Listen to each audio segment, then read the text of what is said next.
السلام علیکم ورحمۃ اللہ وبرکاتہ۔ کیسے ہیں حضرات؟ ٹھیک ہیں؟ خیر وعافیت ہے؟ آج تو بہت بڑی خوشخبری ہے امت مسلمہ کے نام اور پاکستانی جو ہے نا مسلمانوں کے نام پر بہت بڑی خوش قسمتی۔ اور آج میں نے ابھی قرآن کریم پڑھا رہا تھا تو فَأَخَذَهُ اللَّهُ نَكَالَ الْآخِرَةِ وَالْأُولَىٰ، ان آیات میں پہنچ گیا تو بس ایک کوئی پتہ لگ گیا کہ الحمدللہ ثم الحمدللہ جو قومی اسمبلی میں ایک بل پیش کیا گیا تھا، ناموس اہل بیت اور ناموس اصحاب پیمبر بل پیش کیا گیا تھا، پھر وہاں سے پاس ہو کر سینٹ میں چلے گیا، سینٹ میں 5-6 مہینے التوا کا شکار رہا، اور آج خوش قسمتی سے کثرت رائے سے اس کو پاس کر دیا گیا۔ فزت برب الکعبہ، خدا کی قسم اس سے بڑی کوئی بڑی خوش قسمتی ہو اور خوشخبری ہو ہی نہ سکتی ہے۔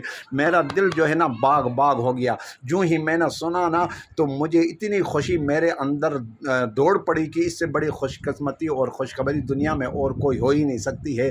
ابھی جو ہے نا کتے اور بلوں کے راستہ الحمدللہ بالکل بلاک ہو گیا، اور کتے اور بلے جو ہے نا اصحاب پیمبر اور اہل بیت اطہار کے متعلق بھونک نہیں سکتے۔ انشاءاللہ اللہ کے فضل و کرم سے بہت بڑا جو ہے نا قدم اٹھایا ہے، اور یہ قانون پاس ہو گیا۔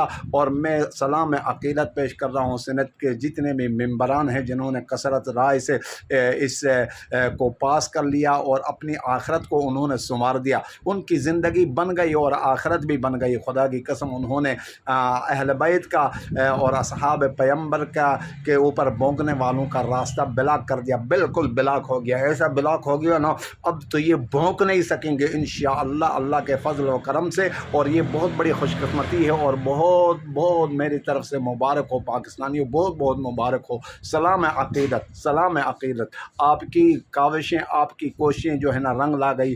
ثم الحمدللہ ثم الحمدللہ، جزاکم اللہ خیرا، احسن الجزا۔